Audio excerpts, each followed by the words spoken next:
तो आज का टॉपिक है फिर संरचनाकरण का सिद्धांत। एंथनी गिडेंस की थ्योरी है।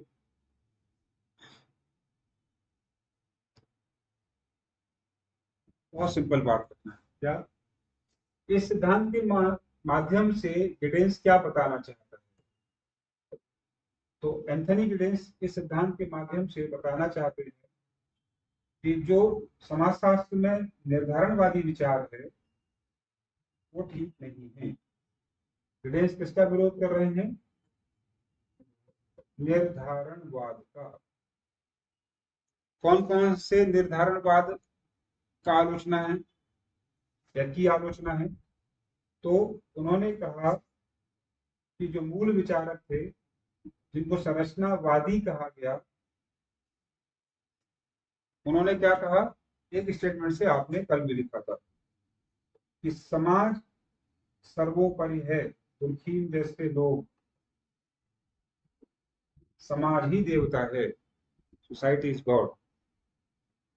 यानी समाज है तो व्यक्ति है, आपकी भाषा में कहता है तो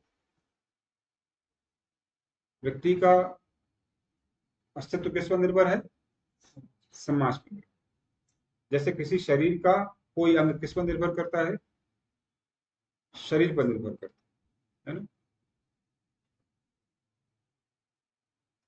तो ये सब संरचनात्मक प्रकारवादी संरचनावादी हैं जिनका कहा कि ये गलत बोलते हैं, इनका एक ही डायमेंशन है और वो पूरा नहीं, कंप्लीट नहीं।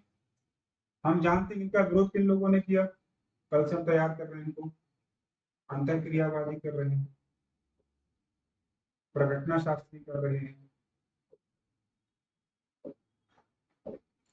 इन्होंने क्या कहा, इन्होंने सत्य के लिए कर्ता पर बल दे दिया और कहा कि कर्ता यानी व्यक्ति है तो ही समाज है।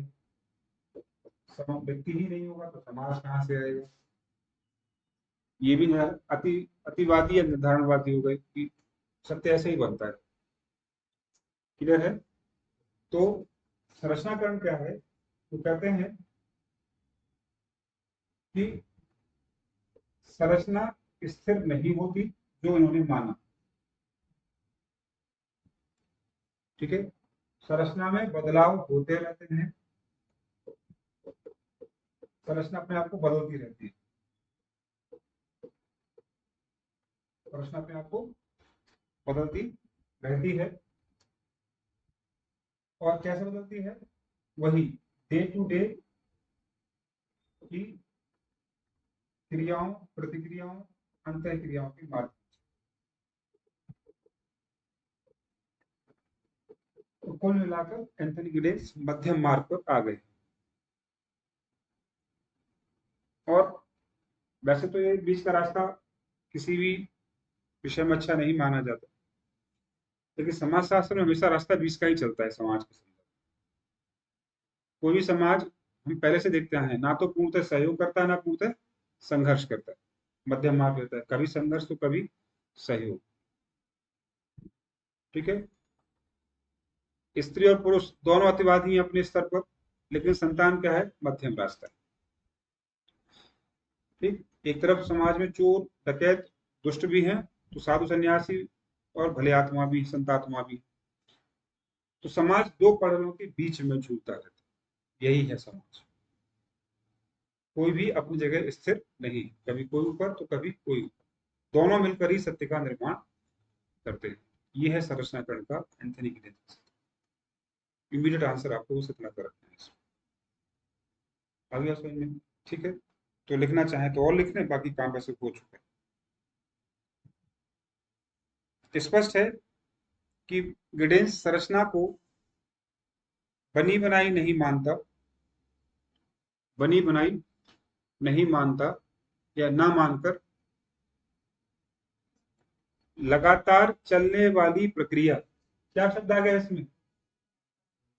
क्या लिखा है? करण, मतलब प्रक्रिया। लगातार बदलाव हो रहे, प्रक्रिया बन गई इसका, एक के बाद एक स्तर आते रहे, जिसमें कर्ता कुछ पूर्व नियमों के अनुसार, जिसमें कर्ता कुछ पूर्व नियमों के आधार पर या के अनुसार तथा कुछ अपने तर्क सुविधा के आधार पर, तर्क सुविधा के आधार पर गति प्रदान करता है। तो स्वयं की भी गति आ जाती है और संरचना को भी गति मिल जाती है।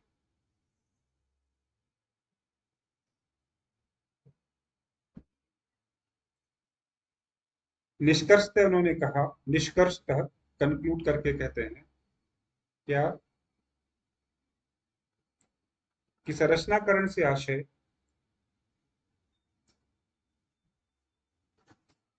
व्यक्ति द्वारा की गई, बहुत अच्छी लाइन है ये, व्यक्ति द्वारा की गई समाज प्रेरित क्रियाएं हैं।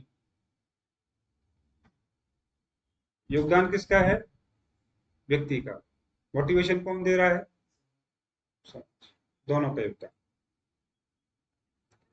जो निरंतर गत्यात्मक या गतिशील होती है,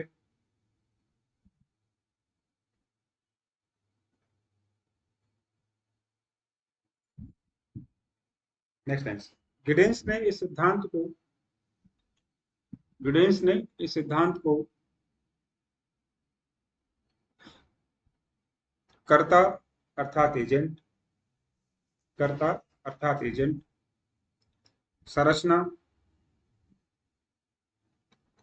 संरचना, संस्थान या संस्था, आचरण जैसे शब्दों के माध्यम से, अवधारणाओं के माध्यम से स्पष्ट किया।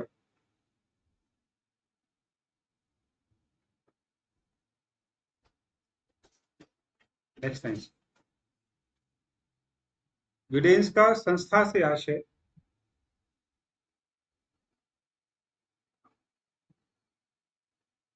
समाज में पाई जाने वाली ऐसी अंतःक्रियाओं से है,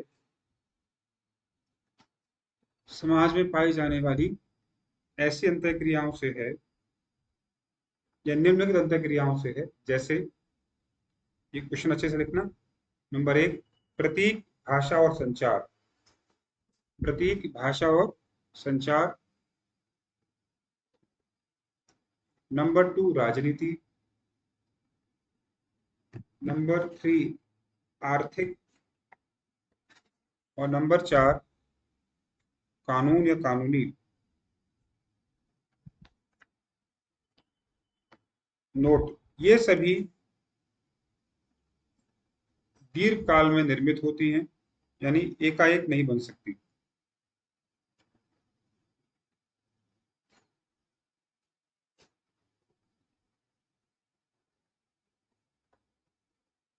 ये संस्थाएं स्वयं में नियम है, कॉमा, स्वयं नियम बनाती हैं और नियम से चलती भी हैं।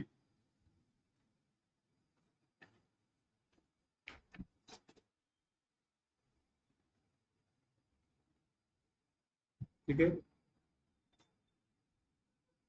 इस स्थिति को गिडेंस ने संरचना द्वैत, ये क्वेश्चन पूछा गया है, इसने संरचना द्वैत शब्द का प्रयोग किया है। स्ट्रक्चर डुअलिटी कहते हैं इसे, duality of structure, duality of structure. क्या समझ में आया? डुअलिटी शब्द का प्रयोग क्यों कर रहा है? कि एक तरफा नहीं, एक स्तर से दूसरा स्तर, दूसरे से पहला, यानी संरचना के दो स्तर हैं। एक में जो उसका स्थिर पक्ष है और दूसरा उसका जो गतिशील पक्ष, तो ये डुअलिटी को दिखता है। संरचना दो लोगों के बीच में, दो केंद्र के बीच में घूमती रहती है, चलती रहती है, पेंडुलम की भांति।